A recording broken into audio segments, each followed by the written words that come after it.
Ma'am. Yes बेटे, yes बेटे। बेटा लेट मी मैम जैसे मेरे पास बेटे let me explain the things. आपने पूछा था रिफ्लेक्सिव और एम्फेसाइजिंग प्रोनाउन में डिफरेंस, वो मैं समझाने लगी हूँ, प्लीज लिसन केयर। ओके, सो बेटा प्रोनाउन की जब हमने काइंड्स की थी ना, उसमें एक काइंड थी reflexive pronoun and emphasizing pronoun.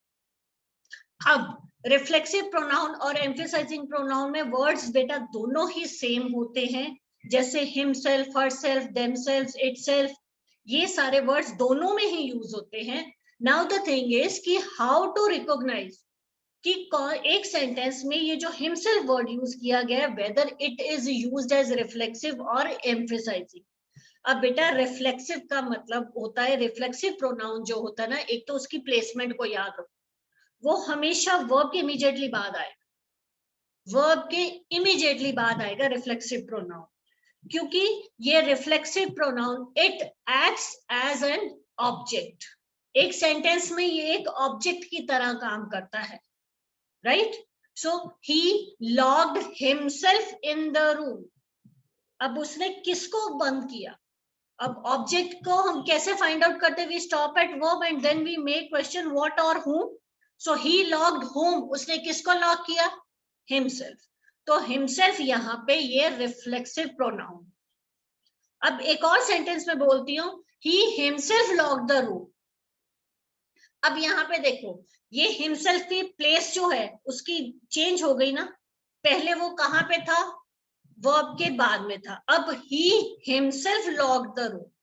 अब ही के इमीडिएटली, ही क्या है? सब्जेक्ट, सब्जेक्ट के इमीडिएटली बाद उसकी पोजीशन आ गई।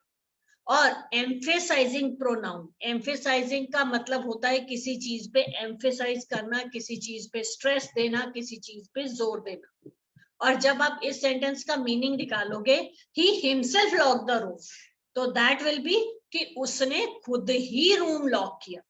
तो means we are putting stress on the subject he. तो अब क्या आपने डिफरेंस समझा बेटा, कि जो रिफ्लेक्सिव प्रोनाउन होता है, एक तो उसकी पोजीशन वर्ब के इमीडिएटली बाद होती है, it acts as an object in the sentence. और एम्फेसाइजिंग प्रोनाउन जो होता है, इसकी पोजीशन होती है सब्जेक्ट के इमीडिएटली बाद या ऑब्जेक्ट के इमीडिएटली बाद, और ये स्ट्रेस देने के लिए यूज किया जाता है, मतलब ये सब्जेक्ट या ऑब्जेक्ट पे स्ट्रेस देता है। He himself locked the room. अब अगर एक सेंटेंस में बोलूं, ही लॉक्ड द रूम हिमसेल्फ, अब ही लॉक्ड द रूम हिमसेल्फ। अब मैंने आपको एक चीज बताई है कि हिमसेल्फ वाला वर्ड एज ऑब्जेक्ट अगर होगा तो वो रिफ्लेक्सिव प्रोनाउन होगा, सब्जेक्ट के इमीडिएटली साथ में होगा तो वो एम्फेसाइजिंग प्रोनाउन होगा। बट यहाँ पे देखो, इसकी जो प्लेसमेंट है हिमसेल्फ की, ना तो ये वर्ब के इमीडिएटली बाद है और ना ही ये सब्जेक्ट के इमीडिएटली बाद है। तो अब इसकी पोजीशन क्या है? ऑब्जेक्ट के बाद। He lock the room himself, object के बाद है ना इसकी पोजीशन। बट मैंने एक क्वेश्चन आपको, एक हिंट ये भी दिया था कि अगर हिमसेल्फ वर्ड एज ऑब्जेक्ट काम करता है तो वो रिफ्लेक्सिव प्रोनाउन होता है। अब यहाँ पे देखो, ही लॉक्ड whom, whom का आंसर हमको मिल रहा? नो। ही लॉक्ड what का आंसर मिल रहा है? he logged what, तो आंसर क्या आ रहा है? he logged what, आंसर क्या आ रहा है? मिसबा क्या आंसर आ रहा है बेटा? he logged what, the room। the room। तो यहाँ पे ऑब्जेक्ट तो आ गया the room, तो इट मीन्स हिमसेल्फ यहाँ पे ऑब्जेक्ट नहीं है, तो ये कौन सा प्रोनाउन हुआ? It is emphasising pronoun. ठीक है, so this is how we are to understand. अगर ऑब्जेक्ट की तरह काम करेगा तो वो रिफ्लेक्सिव प्रोनाउन होगा, अगर ये नाउन या प्रोनाउन पे स्ट्रेस दे रहा है तो ये एम्फेसाइजिंग प्रोनाउन। ओके, हाँ जी बेटा। नेक्स्ट डाउट जो आपका था, that was related to, it was number gender case. ठीक है, उसमें प्रोनाउन जो हमने किया था नंबर जेंडर केस। अब number gender you know it, कि जब हम प्रोनाउन में किसी भी सेंटेंस में जब हम नंबर चेंज करते हैं तो हम प्रोनाउन का भी नंबर चेंज करते हैं। ठीक है ना, तो आई लाइक यू, तो वहां पे प्रोनाउन आई है, तो उसका जब नंबर चेंज करेंगे तो वो बन जाएगा we like you. So this is how हम प्रोनाउन को भी चेंज करते हैं। ऐसे ही जेंडर भी, किसी भी सेंटेंस में अगर चेंज द जेंडर आता है तो प्रोनाउन को भी, प्रोनाउन का जो जेंडर चेंज होता है वो उसमें आ जाता है। Now the third thing is case. बेटा केस में आता है, it is nominative case, objective case and possessive case. अब पोजेसिव केस सबसे पहले मैं बताऊंगी, पोजेसिव प्रोनाउन में हमने किया है वो पोजेसिव केस के अंदर आ जाता है। मतलब अगर मैंने ये बोलना है कि ये पेन मेरा है, तो उसको बोलने के दो तरीके हैं, this is my pen and the other way is this pen is mine. Okay, अब यहाँ पे बेटा जो माइन वर्ड है that is possessive pronoun, right. So this here it is possessive case, कि ये जो माइन वर्ड है ये कैसे यूज किया गया है, इट इज पोजेसिव केस, कि प्रोनाउन को यहाँ पे पोजेशन के लिए हमने शो किया गया, right. Now the thing is, जो आपको प्रॉब्लम आ रही है दैट इज कि कहाँ पे हमने ये जो nominative case and objective case, nominative का मतलब है बेटा subjective case, and objective case का, ये सब्जेक्टिव एंड ऑब्जेक्टिव केस जो है, इट मीन्स कि कहाँ पे हमने एक सेंटेंस में, कहाँ पे हमने प्रोनाउन को एज सब्जेक्ट यूज करना है और कहाँ पे एज ऑब्जेक्ट यूज करना है। ये है इस टॉपिक की जो प्रोनाउन है। अब देखो, ही भी प्रोनाउन है और हिम भी प्रोनाउन, दोनों प्रोनाउन है ना। तो आपको एक ब्लैंक दे दी गई that I am taller than, उसके बाद का आपको एक ब्लैंक दे दी गई, उसमें ऑप्शन दे दी हमने ही और हिम, ये दोनों ही pronoun. Now you are to find out कि यहाँ पे कौन सा केस यूज होगा, विल इट बी नॉमिनेटिव और द ऑब्जेक्टिव। मतलब यहाँ पे प्रोनाउन को हम एज सब्जेक्ट फिल करेंगे या एज ऑब्जेक्ट फिल करेंगे। अब I am taller than, normally हम क्या बोलते हैं, I am taller than him, मैं उससे लंबी, यही हम बोलते हैं ना।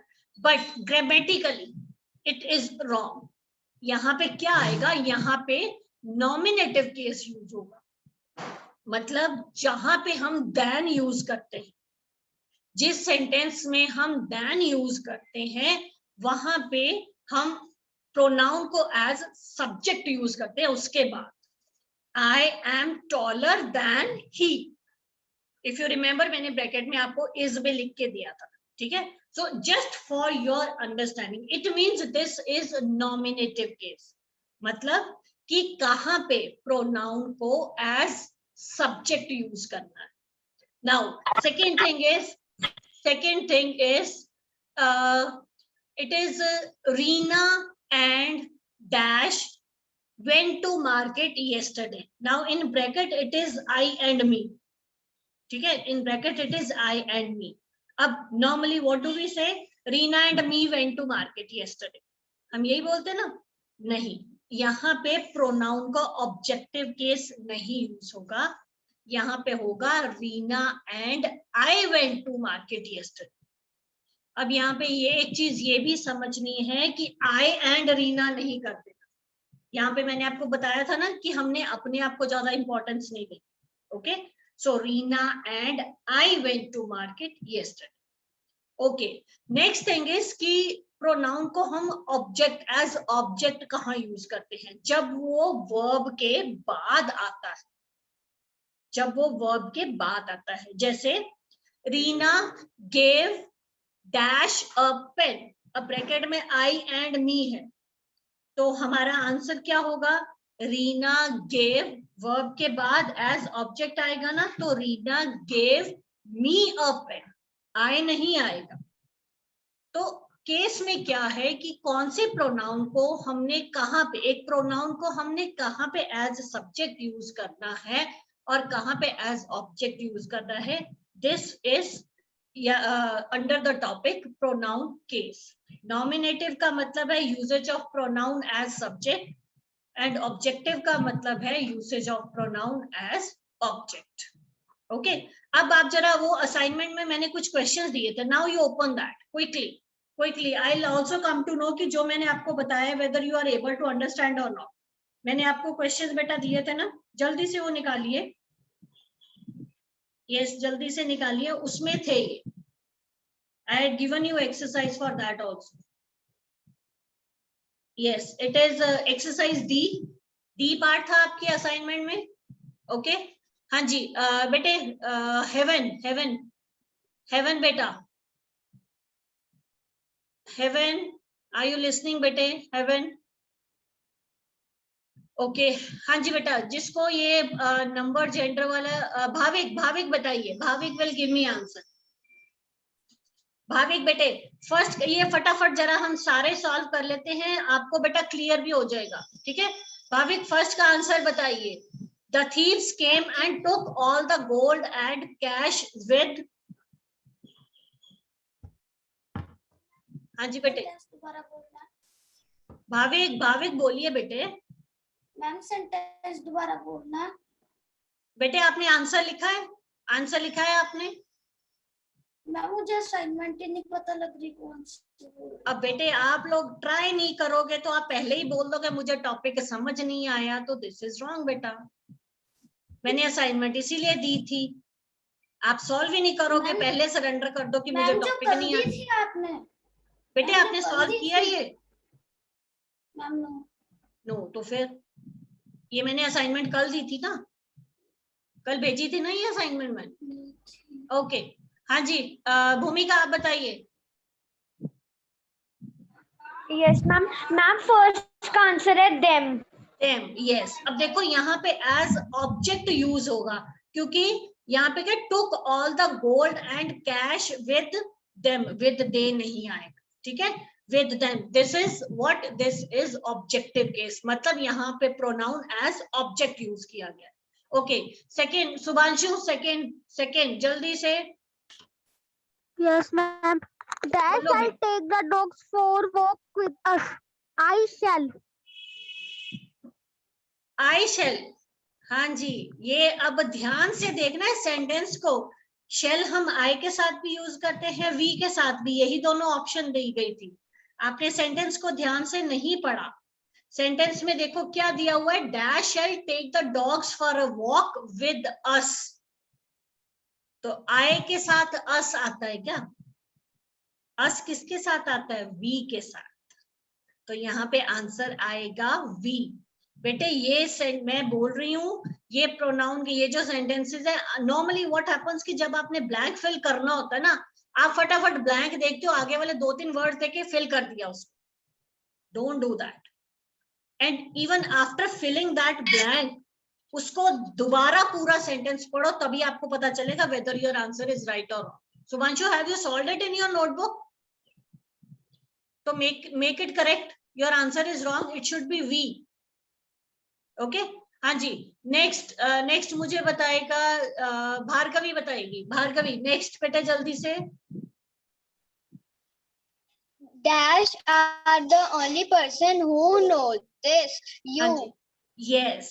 अब देखो, अब आर तो हम दे के साथ भी लगाते, यू के साथ भी लगाते. जब हम पूरे सेंटेंस को पढ़ेंगे तब हमको पता चलेगा कि dash are the only person. They के साथ हम ओनली पर्सन सिंगुलर तो लगाएंगे नहीं. ठीक है, तो यू मैंने बोला था that is used for singular and for plural both. तो you are the only person who knows this. Yes. Next is हाँ जी, ही लेफ्ट, ये सबको पता ही है. अब लेफ्ट यहाँ पे वर्ब आ गया, इसके बाद में हम यूज करेंगे प्रोनाउन एज ऑब्जेक्ट. ही लेफ्ट अस मिडवे. ठीक है, अब ये बताइए, ये मुझे बताएगा, कौन बताएगा? ये जपनूर बताइए बेटे. जपनूर जल्दी से बेटे. हाँ जी. I, yes, she did better than I. Better than I. अच्छा, I के बाद क्या आएगा? जैसे मैंने he के साथ is blank में लिखा, ब्रैकेट में लिखा था, तो यहाँ I के बाद क्या आएगा? I am.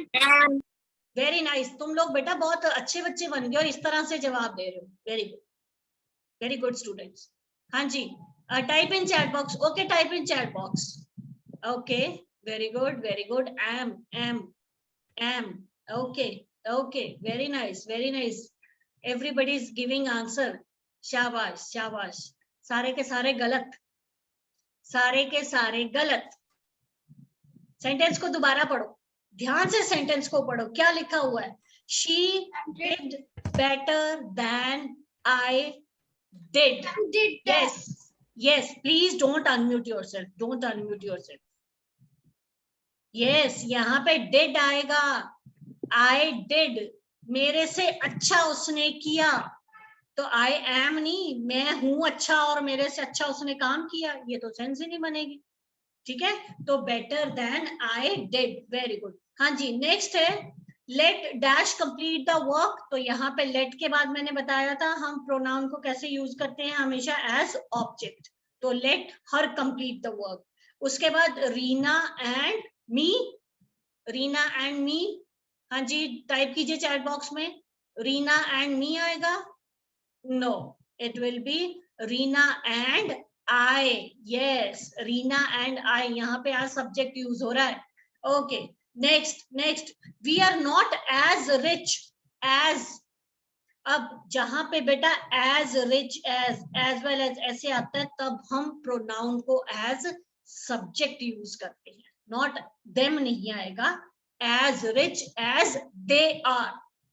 ओके, तो यहाँ पे भी दे यूज होगा। ओके राइट, नेक्स्ट है they are better singers than, they are better singers than, please don't unmute yourself बच्चे।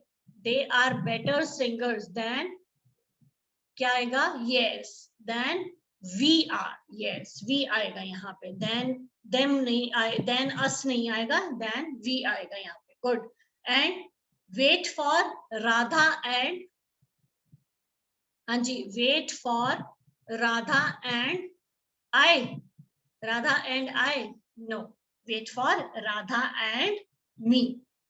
ओके, अब यहाँ पे देन नहीं है, इसलिए हमने यहाँ पे, अब वेट है ना। अब अच्छा मुझे ये बताओ, इस सेंटेंस में सब्जेक्ट क्या है? सब्जेक्ट प्रेडिकेट भी आपने प्रीवियस क्लासेस में किए हुए ना।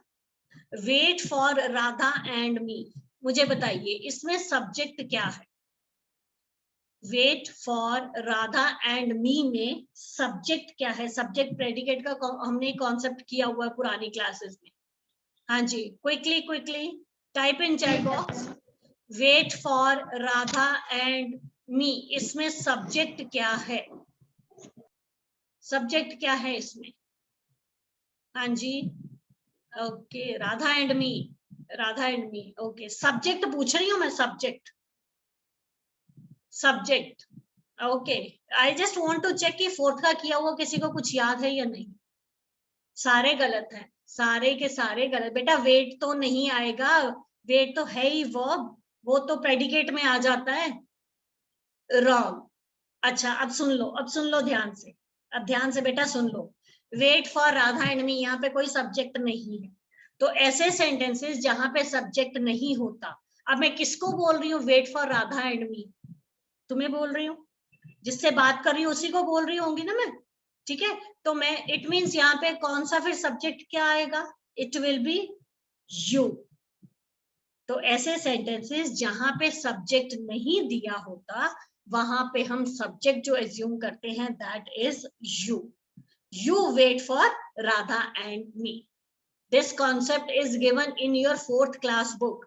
आप सबके पास अगर 4th क्लास बुक है ना, तो सब्जेक्ट प्रेडिकेट का टॉपिक बेटा निकाल के देखो, उसमें ये दिया होगा। राइट, ओके बेटे। हाँ जी, अब इसके बाद और कौन सा डाउट था? What was the doubt which is left? Please type in chat box, please type in chat box, please type in chat box what is left now. Yes, quickly। हाँ जी बेटे, जल्दी से बोलिए। हितेशी, आपका भी कुछ डाउट है? Please type in chat box बेटे, जिसका जो डाउट है। Okay, imperative sentences, yes, Navdeep had doubt। imperative sentences बेटे, imperative sentences क्या होते हैं? जहां पे हम किसी को एडवाइस करते हैं, जहां पे किसी को ऑर्डर या कमांड करते हैं, जहां पे हम किसी को रिक्वेस्ट करते हैं। Go and open the door, अब मेरी टोन क्या है? आई एम नॉट रिक्वेस्टिंग, किसी को ऑर्डर कर रही हूँ, जाओ और जाके दरवाजा खोलो, तो this is imperative sentence। Okay, you should obey your elders, you should। अब जब मैं बोल रही हूँ you should obey your elders, तो इट मीन्स मैं तुम्हें एक एडवाइस दे रही हूं कि तुम्हें ऐसा करना चाहिए. तो this is again imperative sentence. Will you please help me? Please help me to carry this bag. तो यहाँ पे क्या है? It is again imperative. Why? Because यहाँ पे मैं एक request कर रही हूँ और imperative sentences के last पे हम full stop use करते हैं. Right? Hiteshi, type in chat box. Type in chat box. Please, whatever is my relative sentences. Okay. Relative बेटा relative sentences भी होते हैं. Relative pronoun है बेटा. Relative sentence तो होते नहीं है. Relative pronoun है. तो relative pronoun में हमने who, whose, whom, which in words को use करके दो sentences को हमने join करना है. ओके और जिसको हम जिसके बारे में बताना चाहते हैं, इसमें बहुत इंपॉर्टेंट चीज होती है प्लेसमेंट ऑफ रिलेटिव प्रोनाउन. तो रिलेटिव प्रोनाउन के इमीडिएटली पहले वो वर्ड आना चाहिए जिसको हम, वो नाउन या प्रोनाउन आना चाहिए जिसको हम एक्सप्लेन करना चाहते हैं, जिसके बारे में आगे के पार्ट में बोलना चाहते हैं. This is the boy who helped me. अब यहाँ पे this is the boy who helped me. who मैंने boy के immediately साथ में लगाया. it means who helped me जो है वो हम boy के बारे में मैं यूज कर रही हूँ. Yajat, please sit at one place. Be attentive.